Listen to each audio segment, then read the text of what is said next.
अस्सलाम वालेकुम। आज मैं भी वकीलों की तरह आपके सामने पेपर्स लेके आ गया हूँ क्योंकि मैंने आपके साथ एक बहुत ही अहम इंफॉर्मेशन शेयर करनी है डिस्पेंसा के बारे में। तो वैसे तो बहुत सारे लोगों को पहले से ही पता होगा डिस्पेंसा क्या है, लेकिन जिनको नहीं पता उनको मैं बता देता हूँ कि डिस्पेंसा कहते हैं उस प्रोसीजर को जिसमें आप मिनिस्टेरियल जुस्टिसिया से, मतलब यहाँ की वजारत इंसाफ से अप्लाई करते हैं कि आपको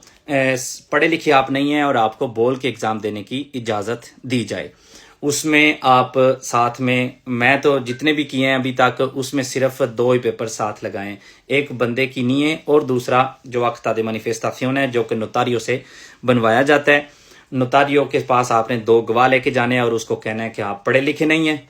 और ये 2 बंदे गवाही देते हैं तो वो जो पेपर बना के आपको देगा वो पेपर और अपना नहीं है आप लोग, मतलब ये लोग मुझे इन लोगों ने सेंड किया था जिसकी बिना पे मैंने ये डिस्पेंसा अप्लाई किया था। अब हुआ क्या है, आज के दिन तकरीबन दोनों को 5 महीने या 5 महीने कुछ दिन हो गए थे जमा हुए, एक ही टाइम पे दोनों रेसोल्यूशन आते हैं, रिजल्ट आते हैं, एक ये इसमें और ये दूसरा इसमें। आपको कोई खास फर्क नहीं नजर आएगा, तकरीबन 99% सेम ये भारत है। एक पास हुआ और दूसरा रिजेक्ट हुआ है। तो पास जो हुआ है उसमें उन्होंने लिखा है कि आपको स्पेनिश नेशनलिटी हासिल करने के लिए लाजमी है कि आप देलिया 200 से करें, लेकिन आपकी एज को मद्देनजर रखते हुए हम समझते हैं कि आपके लिए अभी पढ़ना मुश्किल है, तो इस वजह से आपका डिस्पेंसर हम पास करते हैं कि आप बोल के एग्जाम दे लें। और उसी तरह उसी पैराग्राफ में बड़े लाड प्यार के साथ उन्होंने कहा है कि हमने इतने साल हो गए, इतने पैसे पब्लिक सर्विसेज पे, पब्लिक स्कूल्स में इन्वेस्ट किए हैं कि एक्स्ट्रा खैरोस यहाँ पे आएँ और ज़ुबान सीखें, और आपने फिर भी अगर 10 सालों में नहीं सीखी और अभी भी आपकी एज 40 साल है, तो फिर आपका कोई बहाना नहीं। आप दोबारा से नेशनलिटी को भी आराम से रखें साइड पे, स्कूल जाएं, ज़ुबान सीखें और उसके बाद आप नेशनलिटी हासिल करें, क्योंकि अगर आप पढ़ लिख नहीं सकते तो फिर आपको हम स्पेनिश नेशनलिटी नहीं दे सकते। ये बिल्कुल एग्जैक्ट, अगर किसी और की भी रिजेक्ट हुई तो आप वो पेपर देख सकते हैं, यहाँ पे इसी तरह से जो है ना वो लिखा हुआ। मैं आपको थोड़ा सा पढ़ के भी सुना देता हूँ। Alfabetización es por tanto un factor esencial de integración en la sociedad que recibe a la persona migrante, y si bien puede ser comprensible que personas de cierta edad tengan especiales dificultades para aprender a leer y escribir, una persona joven que no parece discapacidad, हाँ ये भी यहाँ पे लिखा है कि आपको कोई मजूरी भी नहीं है। एक तो आप joven है, 40 साल आपकी एज है, 40 साल joven है, और दूसरा ये कि आपको कोई मजूरी भी नहीं है,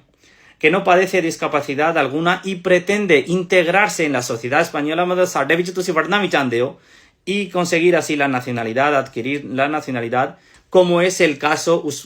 मतलब उसके बाद इस बंदे का नाम लिखा हुआ है कि जिस तरह से आपका ये केस है कि आप एक तो joven है, दूसरा डिस्कापासिदाद भी नहीं है आपको, और आप स्पेनिश सोसाइटी में इंटेग्रार होना चाहते हैं, मतलब कि आप नेशनलिटी हासिल करना चाहते हैं। debe comenzar a adquirir la habilidad